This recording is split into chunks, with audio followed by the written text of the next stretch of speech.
Welcome back once again in program सुबह का सितारा। आपको खुशामदीद कहते हैं और प्रोग्राम के इस हिस्से में हम बात करेंगे लाइफस्टाइल के ऊपर, हार्ट डिजीज़ के ऊपर। अनफॉर्चुनेटली पाकिस्तान में जो दिल के मरीज़ अफराद हैं उनका नंबर कितनी तेज़ी के साथ बढ़ता चला जा रहा है और पाकिस्तान दुनिया के तमाम ममालिक में 30वें नंबर पर रैंक कर रहा है हार्ट अटैक के हवाले से या हार्ट डिजीज़ के हवाले से। जो लास्ट डाटा या जो रिसर्च सामने आई है और WHO का जो डाटा है वो ये रिपोर्ट करता है कि हर साल पाकिस्तान में तकरीबन 2,40,000 से ज़ायद अफराद ऐसे हैं जो कि दिल की वजह से उनकी अमवात होती हैं और जो मुख्तलिफ डिजीज़ हैं। क्या वजह है कि पाकिस्तान में इसका जो रेशो है, जो ये जो तादाद है ये बढ़ती चली जा रही है? कितनी अलार्मिंग अलामात हो सकती हैं, वो कौन सी अलामात हैं? और ख़ासकर अगर आपके घर में कोई ऐसा खुदा ना खास्ता इंसिडेंट हुआ है कि फैमिली हिस्ट्री ऐसी रही है कि कोई शख्स 30 या 40 साल की उम्र में जिसको हार्ट अटैक हुआ हो या क्रॉनिक हार्ट डिजीज़ हुई हो, तो फिर कितना ज़रूरी है कि जो फैमिली है वो अपना जो हेल्थ चेकअप है वो रेगुलर करवाए और लाइफस्टाइल मॉडिफिकेशन वो कितनी इंपॉर्टेंट है, उसको कैसे चेंज करना है। इन तमाम बातों पर बात करने के लिए हमारे साथ जो एक्सपर्ट गेस्ट मौजूद हैं, डॉक्टर अंजुम जलाल साहब, चीफ एग्जीक्यूटिव PIC। अस्सलाम वालेकुम and very good morning doctor साहब, कैसे हैं आप? वालेकुम अस्सलाम। डॉक्टर साहब, सबसे पहले जो डाटा जो नंबर हमने शेयर किया ये बहुत ही अलार्मिंग है। पाकिस्तान जो रिसेंटली शायद ये नंबर आगे हो गया हो कि एवरी ईयर इतने ज़्यादा लोग दिल की शिकायत की वजह से या हार्ट अटैक की वजह से उनकी अमवात हो रही हैं, क्यों? ये बिल्कुल ठीक है, इसमें कोई शक नहीं है कि लीडिंग कॉज ऑफ डेथ इस वक्त जो है वो हार्ट डिजीज़ हैं। ठीक। और पाकिस्तान के अंदर ये राइजिंग ट्रेंड है। बाकी दुनिया के अंदर जो डेवलप्ड कंट्रीज़ हैं उन्होंने इसकी जितनी भी पॉजिटिव फैक्टर्स हैं उनको कंट्रोल करके उनके यहाँ ये डिक्रीजिंग ट्रेंड है, लेकिन पाकिस्तान में अभी तक ये राइजिंग ट्रेंड है। और उसकी रीज़न यही है कि यहाँ जितने रिस्क फैक्टर हैं हार्ट डिजीज़ के उनको कंट्रोल करने के लिए अभी तक कोई वाज़ेह स्ट्रेटजीज़ भी नहीं है और लोगों के पास भी इल्म नहीं है। जब तक ये दोनों काम नहीं होंगे, नंबर 1 कि हम लोगों को अवेयरनेस क्रिएट करें और नंबर 2 प्रिवेंटिव स्ट्रेटजीज़ जो हैं वो स्टेट के लेवल के ऊपर इवॉल्व करके उनको सख्ती से इम्प्लीमेंट किया जाए। Otherwise it's like an epidemic और जो जिस रेट से ये बढ़ रहा है वो इंतहाई अलार्मिंग है।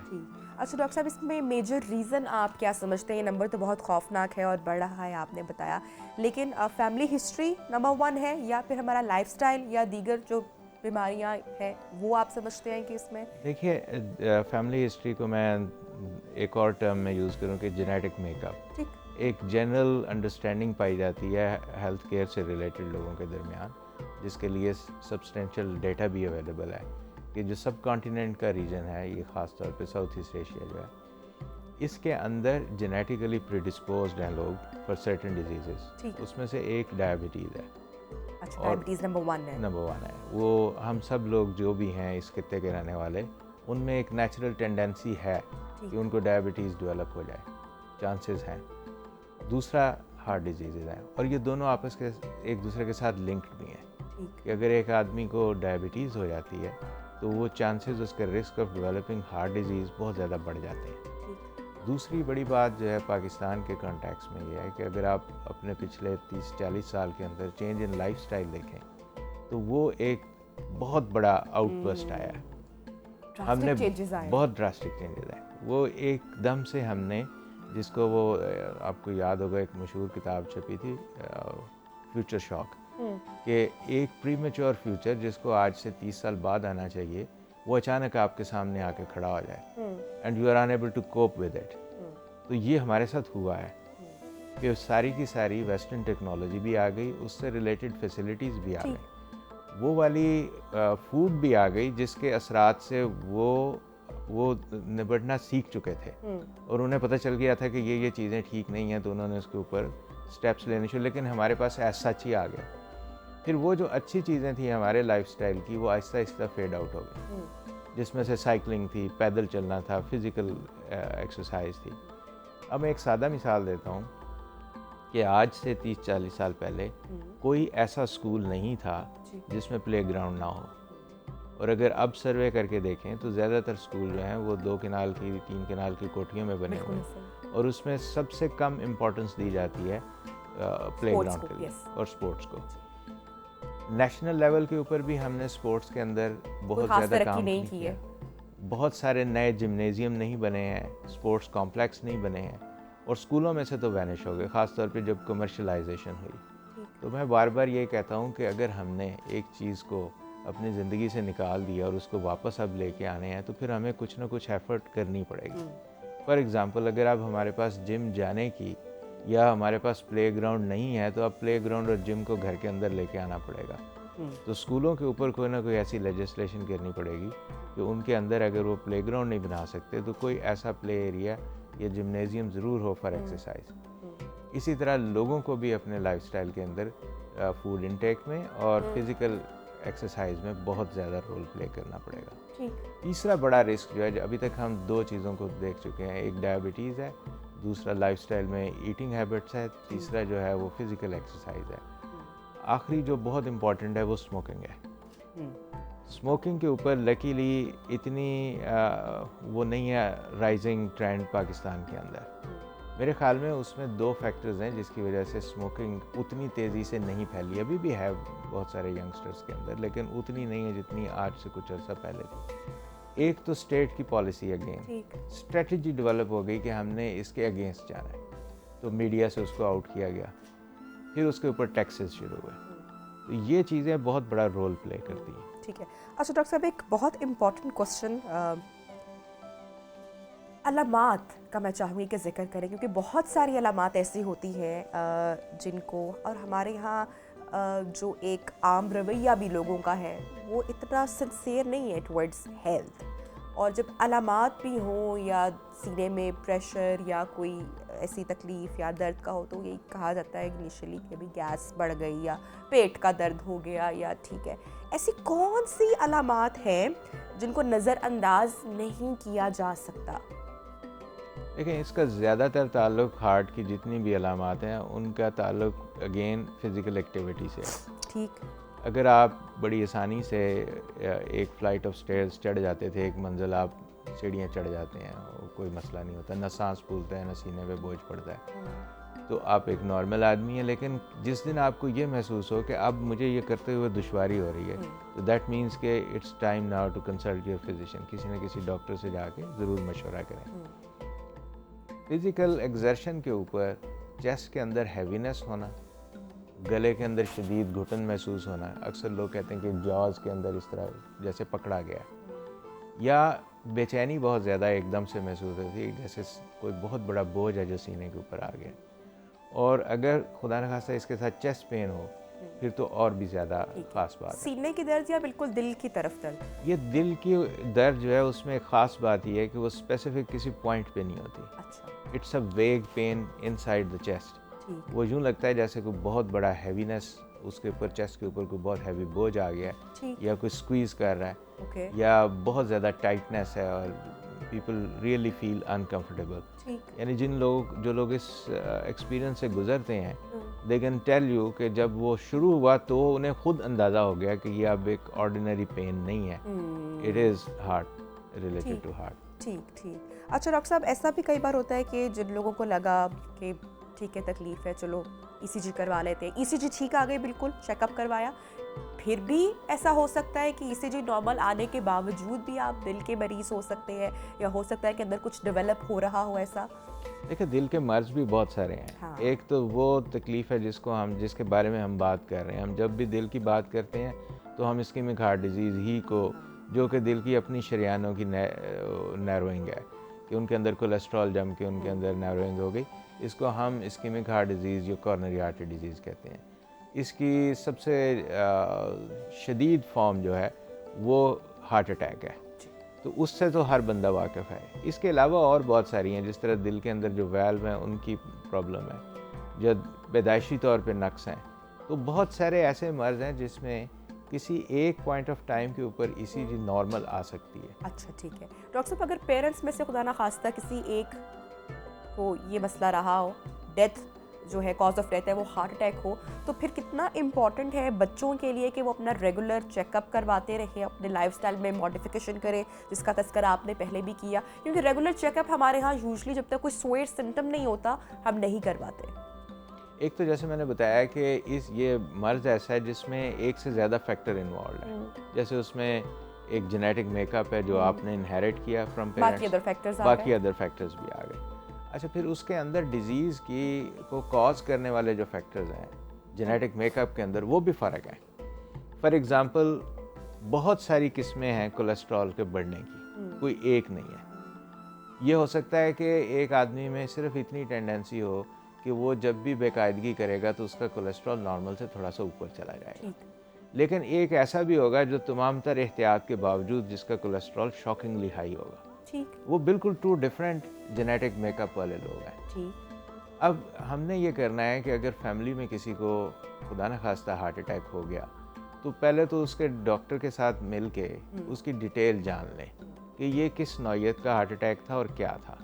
अब अगर तो पेरेंट्स के अंदर 40 इयर्स की एज से कम पे हुआ है तो बच्चों को बहुत शिद्दत से अपना टेस्ट जो है शुरू में ही कोलेस्ट्रॉल वगैरह सब लोग चेक करवा लें फैमिली जो है, और फिर जैसे मैंने कहा जो लाइफस्टाइल के अंदर चेंजेस हैं वो ले आएँ। लेकिन अगर somebody develops a heart attack at the age of 70 या 75 तो उनके बच्चों के अंदर हार्ट अटैक होने का रिस्क उतना हाई नहीं होगा compare to someone who develop heart attack at a young age. Generally अगर फैमिली के अंदर करीबी रिलेटिव्स, जिसको फर्स्ट डिग्री रिलेटिव्स हम कहते हैं, पेरेंट्स हैं, बहन भाई हैं, उनमें से किसी को अगर दिल की बीमारी हुई है तो बाकी लोगों को भी अराउंड 40 इयर्स अपना एक रेगुलर एक डिटेल्ड चेकअप ज़रूर करा लेना चाहिए, जिसमें कोलेस्ट्रॉल चेक कर लें, शुगर को रूल आउट कर लें कि डायबिटीज़ तो नहीं है, और अपना वेट और हाइट का जो तनासब है वो चेक करें, और साथ अपनी फ़िज़िकल एक्टिविटी वगैरह जो। अच्छा डॉक्टर साहब, आई एम श्योर कि ये पहले भी होता होगा, मेरा इशारा कार्डियक अरेस्ट की तरफ है, जब सोशल मीडिया इतना नहीं था, लेकिन सोशल मीडिया के आने के बाद चूँकि इस पर बात ज़्यादा होना शुरू हो गई और बहुत सारे केसेस इस तरह के एक्सपीरियंस हुए कि जिसमें हमने देखा कि कोई शख्स है जो कि बहुत हेल्दी है, इज़ वेरी यंग, 30s में है, रेगुलर जिम भी है, लेकिन उसके बावजूद पता चला कि जी one fine day heart attack हुआ। ये क्या रीज़न आते हैं फिर इस तरह के कार्डियक अरेस्ट के रीज़न क्या है और कैसे एहतियात करनी है? देखो, वो तो रीजंस तो मैंने आपको बता दी कि 5-6 बड़ी रीजंस हैं। उससे हट एक शख्स जो कि बिल्कुल हेल्दी लग रहा है, बज़ाहिर हेल्दी लग रहा है, मतलब यू नेवर नो कि उनके लाइफस्टाइल के अंदर क्या क्या खराबियां हैं। ठीक, फॉर एग्जांपल, एक आदमी बज़ाहिर हो सकता है आपको ओवरवेट ना लग रहा हो, लेकिन उनकी ईटिंग हैबिट्स इतनी डेंजरस होंगे, he is consuming that kind of food जो कि बड़ी शिद्दत से हार्ट डिजीज़ करती है। इसकी एक मिसाल है कि हमारी पिछली 1-1.5 जनरेशन जो है, 2 जनरेशन जो है, ये इसकी लपेट में आई हैं ट्रांस फैट्स की वजह से। अब ट्रांस फैट्स को आम ज़ुबान में हम बनस्पति घी के से याद करते हैं। जैसे ही ये हमारे सब कॉन्टिनेंट के अंदर आया है, उसके बाद से एक shockingly rising trend of heart disease पैदा हुआ है। अब बज़ाहिर वो भी फैट ही है, it's just like any other fat, लेकिन वो बहुत शिद्दत से बीमारी कॉज करता है। तो ट्रांस फैट्स अगर कोई बंदा कंज्यूम कर रहा है तो देखने में हो सकता है उसकी बाकी सारी एक्टिविटीज़ ठीक हों और वो देखने में ठीक लग रहा हो, लेकिन अंदर कोलेस्ट्रॉल जमने का प्रोसेस तेज़ी से जारी है। इसी तरह स्मोकिंग भी है, वो भी बज़ाहिर तो आदमी को देख के आप अंदाज़ा नहीं लगा सकते, तो there is always some reason behind that. तो हमें जब भी किसी को यंग एज के अंदर हार्ट अटैक होता है तो we have to find out that reason और उसको एलिमिनेट करें। अच्छा डॉक्टर साहब, खुदा ना खास्ता घर में किसी को हार्ट अटैक हो रहा हो और एम्बुलेंस ही आने में टाइम हो या हॉस्पिटल ले जाने में थोड़ा सा वक्त हो, तो घर पे ऐसी कौन सी मेडिसिन या पिल दी जा सकती है कि जो कि उसके असर को कम किया जा सकता है? देखिए, अगर तो नॉन डायग्नोज पेशेंट है, ठीक है, यानी एक आदमी है जो रेगुलर दवाइयाँ अपनी ले रहा था, ठीक, तो उसको सबसे पहले तो ये देखना होगा कि उसने कोई दवाई मिस तो नहीं की। अगर उसने कोई डोज मिस कर दी है तो ही शुड टेक दैट। अगर बिलफर्ज समबडी वाज टेकिंग डिस्प्रिन या एस्प्रिन या लोप्रिन, मुख्तलिफ नामों से आती है, अगर वो उनको प्रिस्क्राइब हुई है एंड वो खुदा न खासा मिस हो गई या उसने ली भी हुई है और हार्ट अटैक के सिम्टम्स आने शुरू हो गए, तो he can take extra dose of that. लेकिन अगर पहले से डायग्नोज नहीं है तो उसमें कोशिश यही होनी चाहिए कि जो नियरेस्ट डॉक्टर है उससे जाके कांटेक्ट कर लें। ठीक। अगर एम्बुलेंस आने में देर है, हॉस्पिटल दूर है, तो कोई ना कोई सराउंडिंग में छोटी डिस्पेंसरी या कोई जीपी क्लिनिक होगा, because there are many other things जो कि हार्ट अटैक से मिलती जुलती हो सकती हैं। तो इसलिए सेल्फ मेडिकेशन मत की जाए। ठीक। वो बहुत सेफ नहीं है। ओके। जो हार्ट के डायग्नोज पेशेंट हैं उनको प्रिस्क्रिप्शन में लिखा होता है कि अगर ये इस तरह की पेन आपको स्टार्ट हो तो ज़ुबान के नीचे गोली रख लें। वो गोली उनको बाकायदा नाम लिख के देते हैं। ये स्प्रे मिल जाता है जो कि सबलिंगुअल स्प्रे है नाइट्रोग्लिसरीन का, and it relieves the angina pain. ठीक। लेकिन अगर आप पहले से डायग्नोज नहीं है तो फिर बाय हिट एंड ट्रायल ऐसे ही कोशिश डॉक्टर साहब, स्ट्रेस का कितना अमल दखल है हार्ट डिसीज़ के हवाले से? ये दिलचस्प सवाल है और बहुत पूछा जाता है, क्योंकि stress probably has become the feature of our life now. Stress का दो तरह से ताल्लुक़ है। एक तो लोग कहते हैं कि जी उससे हार्ट अटैक हो गया, बिल्कुल ऐसा नहीं होता है। इतनी स्वेरिटी की स्ट्रेस नहीं होती जो सडन हार्ट अटैक, जो बेगमों पे इल्ज़ाम लगा देते हैं। अच्छा। वो उस तरह की चीज़ नहीं है। ये ज़रूर है कि स्ट्रेस कंटिन्यूस अगर स्ट्रेस रहती है तो बॉडी के अंदर सर्टन हार्मोनल चेंजेस स्टार्ट हो जाती हैं, और उसके अलावा एक कंसिस्टेंटली हाई ब्लड प्रेशर रहना शुरू हो जाता है, और ग्रेजुअली हेल्थ जो है उसके डिफरेंट सिस्टम्स बॉडी के जो हैं वो इफ़ेक्ट होते हैं, and finally it will affect the heart as well. दूसरी जो ज़्यादा इंटरेस्टिंग चीज़ है जिसके ऊपर लोग तवज्जो नहीं देते, वो स्ट्रेस हैंडलिंग की टेक्निक है। फॉर एग्ज़ाम्पल, एक स्मोकर है, उसको स्ट्रेस होगी, ही विल स्टार्ट स्मोकिंग मोर। एक आदमी है, ही लाइक्स टू ईट, उसको स्ट्रेस होगी तो ही विल स्टार्ट ईटिंग मोर। एक आदमी जो कभी एक्सरसाइज नहीं करता, उसको स्ट्रेस होगी तो ही विल बिकम लेजियर। वो कहेगा कि आज तो मैं बहुत थक गया हूँ और आज बहुत स्ट्रेस है, इसलिए अब मैं नहीं हिल सकता। हालांकि ये सब चीज़ें उससे उलट हैं। If you are a smoker and you are undergoing a period of stress, तो quit smoking, it will help. If you are feeling stress of the work और something, get out into the gym या जाके park में walk करें, instead of becoming more lazier and sitting down in front of the TV. वो stress handling की proper technique नहीं है। तो actually the way we respond, react to stress, वो प्रोबेबली कंट्रीब्यूट करती है हार्ट डिजीज। अच्छा डॉक्टर साहब, कितना अलार्मिंग आपको लगता है कि ये सिचुएशन इस वक्त है? अब मैं जब अक्सर स्कूल्स के बाहर बच्चों को देखती हूँ, आई एम श्योर आपकी भी ऑब्जर्वेशन उसी तरह से, कि बच्चों में जो ओबेसिटी है कि एक बड़ी परसेंटेज बच्चों की, स्कूल गोइंग बच्चों की दिखाई देती है जो कि ओबेसिटी का शिकार है। ये कितना अलार्मिंग है हमारे आने वाले टाइम के लिए? ऑब्वियसली इसमें जो हमारी ईटिंग हैबिट्स है वो बहुत ख़राब हो चुकी हैं। जंक फूड जो है माँ बाप अपने शौक से बच्चों को ला कर देते हैं, तो ये कितना ख़तरनाक हो सकता है आने वाले टाइम में? देखिए, ओबेसिटी का डायरेक्ट ताल्लुक डायबिटीज़ से है, और हमारे यहाँ ऑलरेडी 25% के करीब इंसिडेंस है डायबिटीज़ की इस सोसाइटी में। आने वाले दिनों के अंदर ये बड़ी तेज़ी से 30% को क्रॉस कर जाएगी, और probably will be the top most country in terms of incidence of diabetes. और ये मल्टीपल डिजीज़ की रीज़न है डायबिटीज़ जो है। Kidney failure, stroke, heart attack, सब चीज़ें डायबिटीज़ से रिलेटेड है। ओबेसिटी इंतहाई ख़तरनाक है, और ये जहाँ जहाँ हम पहला मुल्क नहीं है, हमसे पहले मिडिल ईस्ट इससे सफ़र कर चुका है। अमेरिका के कुछ एरियाज़ में, उनकी कुछ कम्युनिटीज़ के अंदर ये वबा आई पूरी ओबेसिटी की।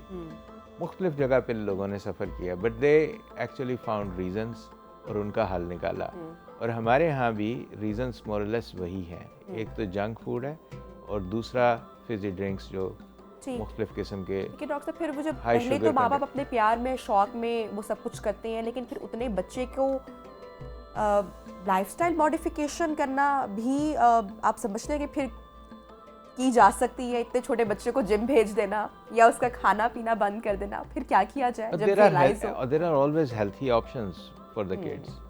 ये नहीं है कि नहीं। फॉर एग्जांपल, नेचुरल फ्रूट्स जो है वो एक बहुत अच्छी हेल्थी ऑप्शन है, इंस्टेड ऑफ शुगर कैंडीज और डिफरेंट चॉकलेट्स और जो जंक फूड की और डिफरेंट आइटम्स हैं। तो we have to switch on to that. हमें बच्चों के अंदर वो टेस्ट बचपन से ही डेवलप करना पड़ेगा। और पाकिस्तान के अंदर शुगर की कंजम्पशन बहुत ख़तरनाक हद तक ज़्यादा है।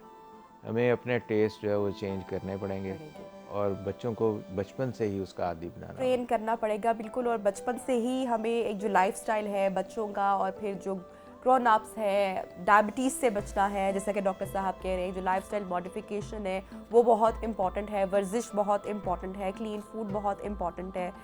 इसके अलावा जो स्मोकिंग है वो कितनी ख़तरनाक हो सकती है फॉर योर हेल्थ, तो इन सारी चीज़ों पर चेकअप रखना is very important. Thank you so much doctor साहब, आपने टाइम निकाला हमारे प्रोग्राम के लिए। एक छोटी सी ब्रेक लेते हैं और ब्रेक के बाद गुफ्तगू को आगे बढ़ाएंगे। Stay with us.